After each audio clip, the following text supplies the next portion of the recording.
aku habis diejek sama teman-teman aku. Emang apa sih salah rambut aku sampai mereka terus menghina aku? Padahal aku teman mereka. Kok mereka tega sih hina rambut aku? Jahat sekali.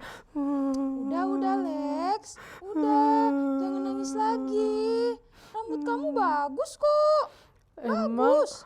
benar bagus ya Sharon? Iya Lex, bener bagus. Kok teman-teman aku jahat ya sama aku? Mereka pada ninggalin aku sendiri karena katanya rambut aku jelek. Ih, sudah Lex, gak usah dipikirin. Rambut kamu bagus. Nah, biar mereka ninggalin kamu, tapi kan ada Tuhan Yesus yang selalu bersama-sama dengan kamu. Dia sahabat kita, Lex. Dia gak pernah ninggalin kita, Lexi. Walau teman-teman kita yang lain jahat sama kita, tapi kita mempunyai Tuhan Yesus, sahabat yang baik buat kita.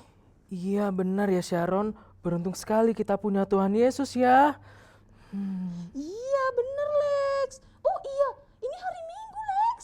Oh iya benar, ayo Sharon kita sekolah minggu yuk. Iya, ayo kita sekolah minggu yuk teman-teman. Mari teman-teman kita berdoa. Terima kasih Tuhan Yesus, sampai sekarang kami masih sehat. Pimpin ibadah kami supaya kami mengerti ibadah sekolah minggu online hari ini. Berkati guru-guru dan guru-guru yang mengajarkan kami di sekolah minggu. Dalam nama Tuhan Yesus kami berdoa, amin. Halo adik-adik, apa kabar semuanya? Kakak harap adik-adik semua dalam keadaan yang baik ya. Nah puji Tuhan, Kak Rahel apa kabar nih? Kalau aku baik banget Kak Rahel. Aku juga dalam keadaan yang sangat baik lah Kak Hana. Adik-adik perhatiin gak sih? Kok kelihatannya Kak Hana seneng banget ya? Ada apa sih Kak Hana? Share dong sama kita. Wah Kak Rahel perhatiin aja nih. Gini loh Kak Rahel, tadi lihat nggak tayangan panggung boneka Lexi dan Sharon? Bahwa Lexi menyadari dia memiliki sahabat sejati yang tidak akan pernah meninggalkan dia. Tuhan Yesus adalah sahabat kita semua. Wah, aku juga seneng banget Kak Hana. Kalau Tuhan Yesus itu adalah sahabat yang paling baik. Bahkan kemanapun kita pergi, Tuhan Yesus selalu ada bersama-sama dengan kita. Nah, yuk adik-adik semua, kalau gitu kita langsung aja nyanyiin lagu Yesuslah sahabatku, dia sungguh baik, dia Sangat baik. Yuk adik-adik kita semakin berdiri, kita menaikkan pujian ini. Yesuslah sahabatku, dia sungguh baik, dia sangat baik. Yesus teman baikku, kemana ku pergi selalu bersamaku. Haleluya, aku sangat merindukannya.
Kita sudah tahu kan seberapa besar cinta Tuhan Yesus kepada kita.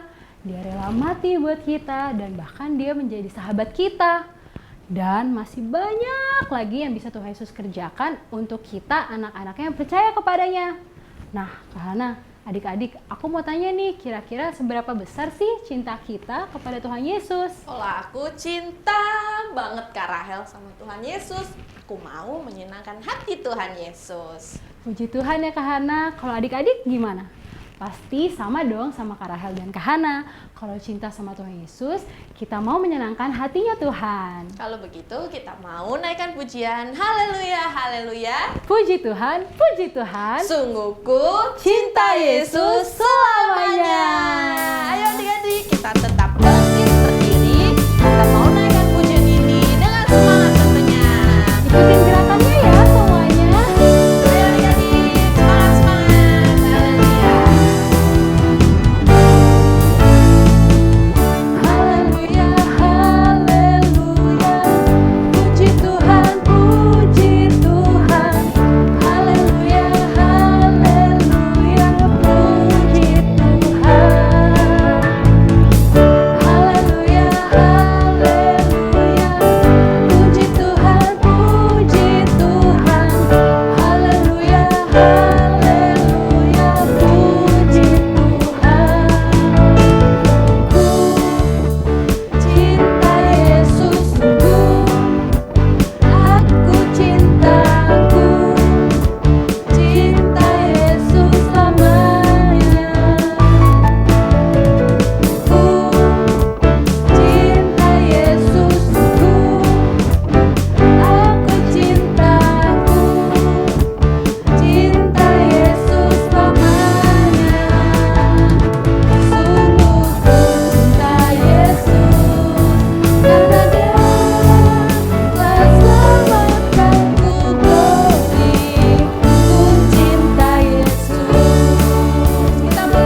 sebentar lagi kita akan mendengarkan firman Tuhan.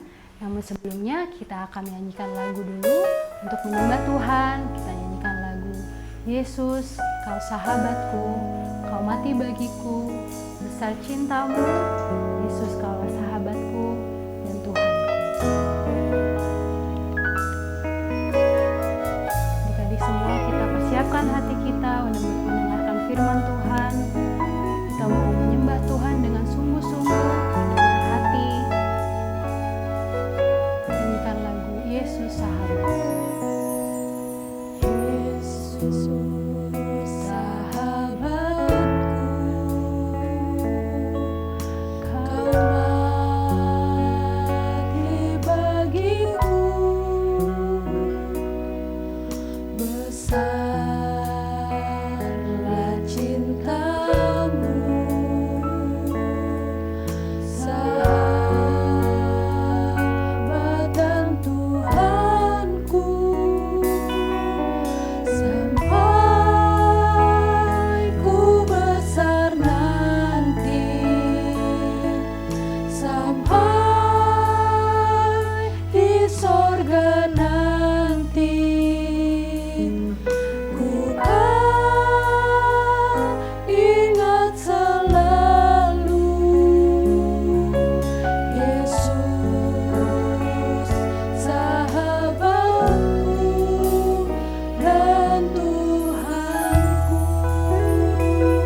saat kita sedih, di saat kita senang, bahkan di saat kita sendiri, Tuhan Yesus selalu ada bersama-sama dalam kehidupan kita. Kita bersyukur, kita memiliki Allah yang luar biasa. Terus naikkan pujian ini lebih sungguh lagi. Haleluya.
Firman Tuhan. Yuk sama-sama kita lipat tangan, kita mau berdoa.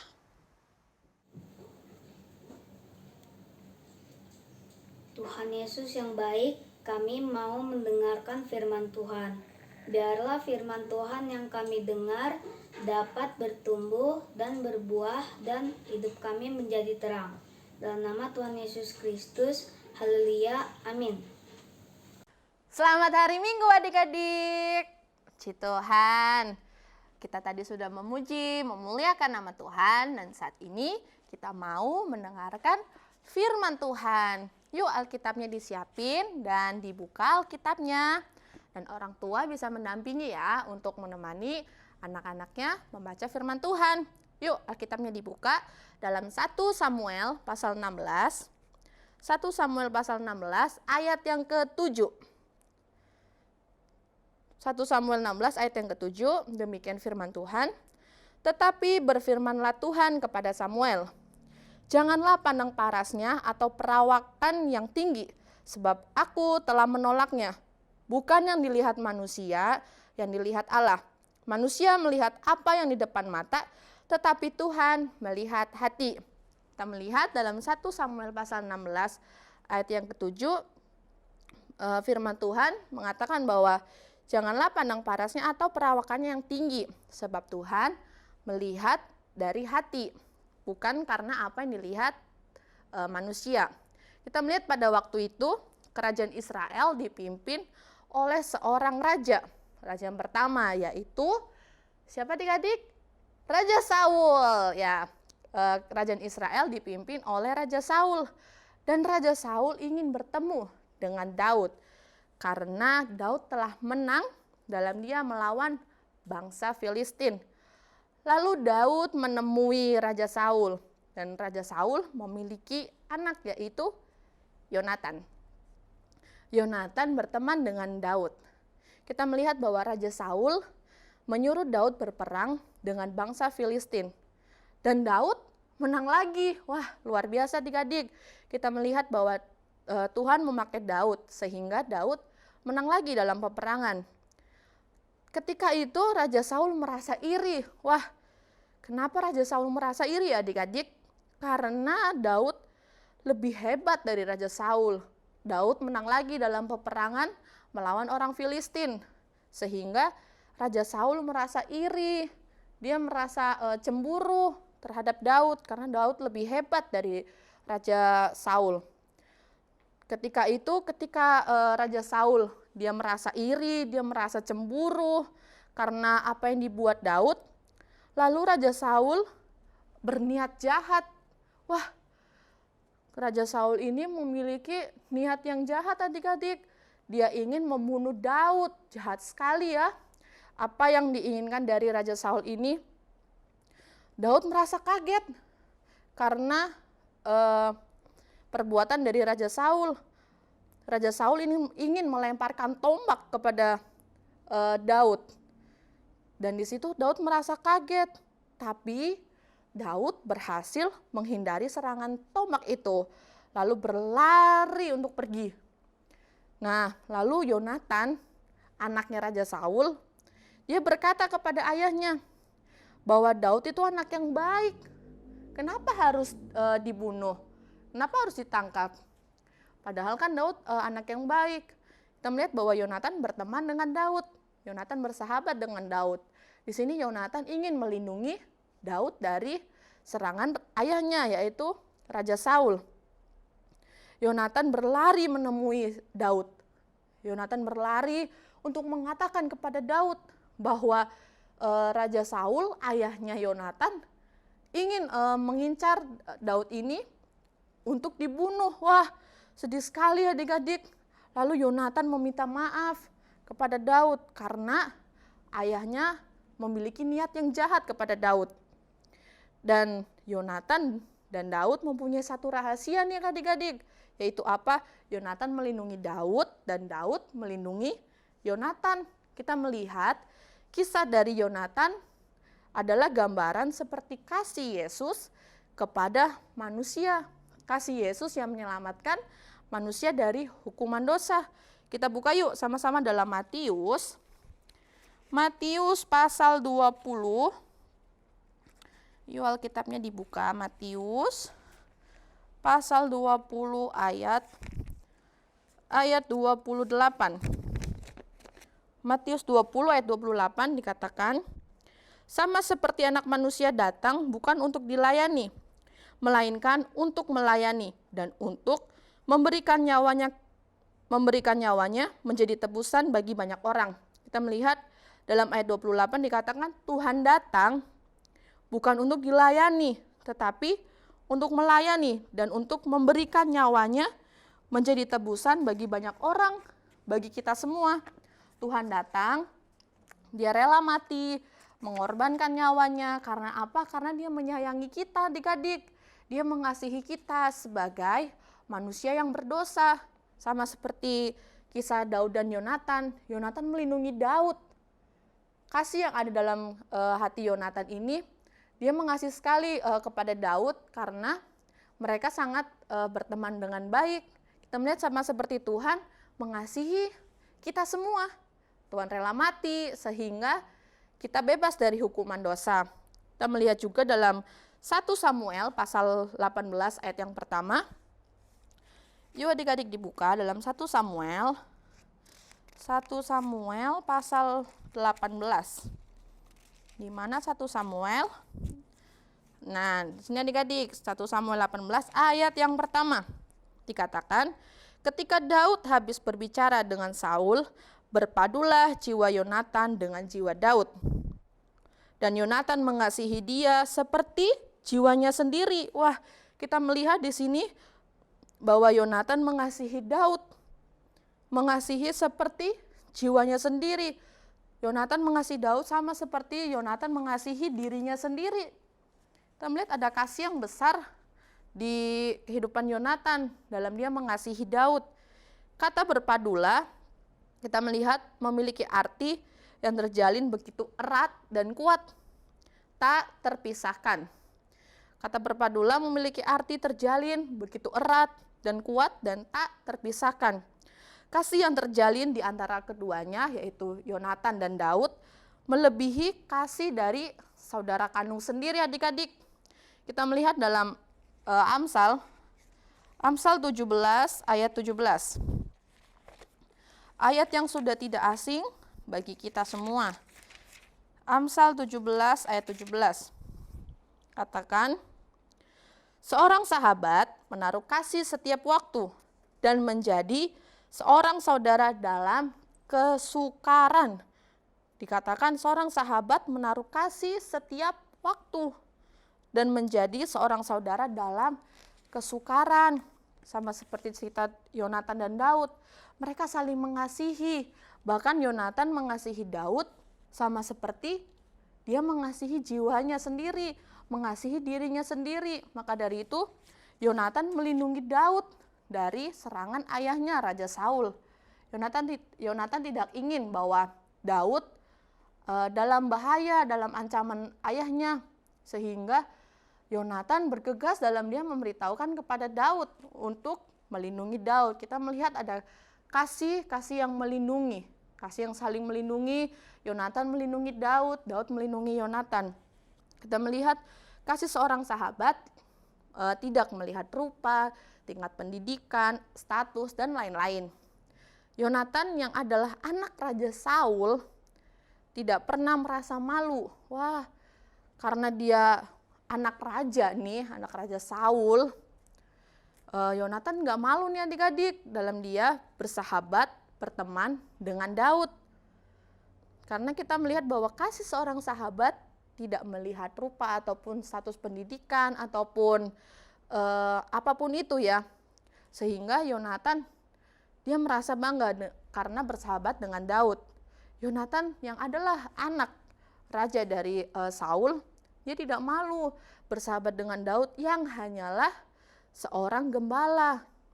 Terkadang ketika kita mungkin memiliki ayah yang jabatannya lebih tinggi ataupun pendidikannya lebih tinggi ataupun memiliki kekayaan yang banyak, kadang kita nggak mau untuk kita berteman dengan orang yang mungkin nggak sama dengan kita.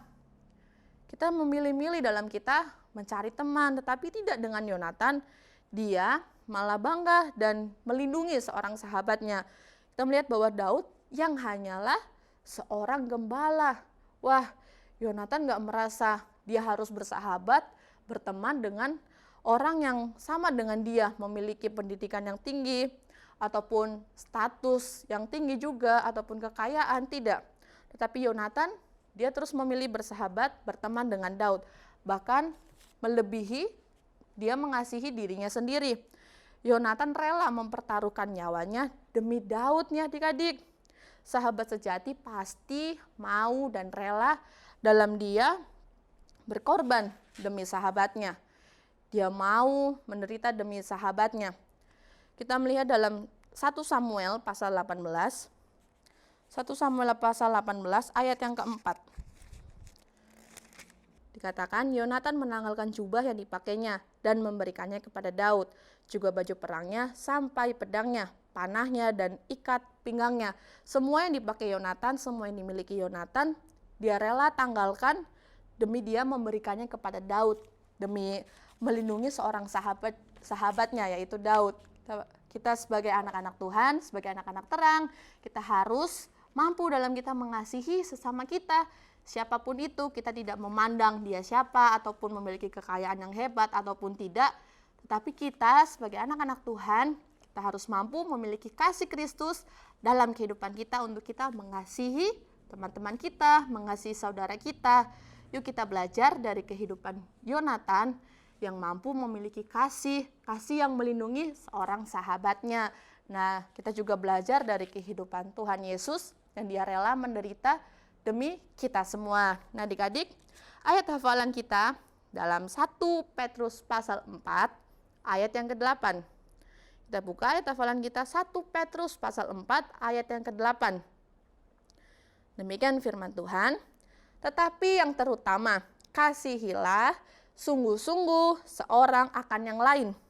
Sebab kasih menutupi banyak sekali dosa. Yuk ulangi ya, kita baca ayat hafalan kita dalam 1 Petrus pasal 4 ayat yang ke-8. Tetapi yang terutama, kasihilah sungguh-sungguh seorang akan yang lain, sebab kasih menutupi banyak sekali dosa. Percaya bahwa firman Tuhan yang datang dalam kehidupan adik-adik pada hari ini itu boleh mengingatkan kita semua untuk kita memiliki kasih Kristus dalam kehidupan kita, sehingga kita mampu mengasihi teman-teman kita, saudara-saudara kita. Karena di ayat hafalan kita melihat bahwa kasih menutupi banyak sekali dosa. Puji Tuhan, inilah firman Tuhan. Yuk adik-adik kita lipat tangannya dan kita mau berdoa. Terima kasih Tuhan, terima kasih buat firman-Mu yang datang dalam kehidupan kami di hari ini, yang terus mengingatkan kami untuk kami bisa saling mengasihi satu sama lain. Yang percaya Tuhan yang tolong, Tuhan yang sertai kehidupan kami. Terima kasih Tuhan, terima kasih. Kami terima kebenaran firman-Mu dalam hidup kami, dan terus ajar kami melakukan firman-Mu hanya di dalam nama Tuhan Yesus Kristus. Haleluya, puji Tuhan. Sekali Yesus, tetap Yesus. Tuhan Yesus memberkati adik-adik.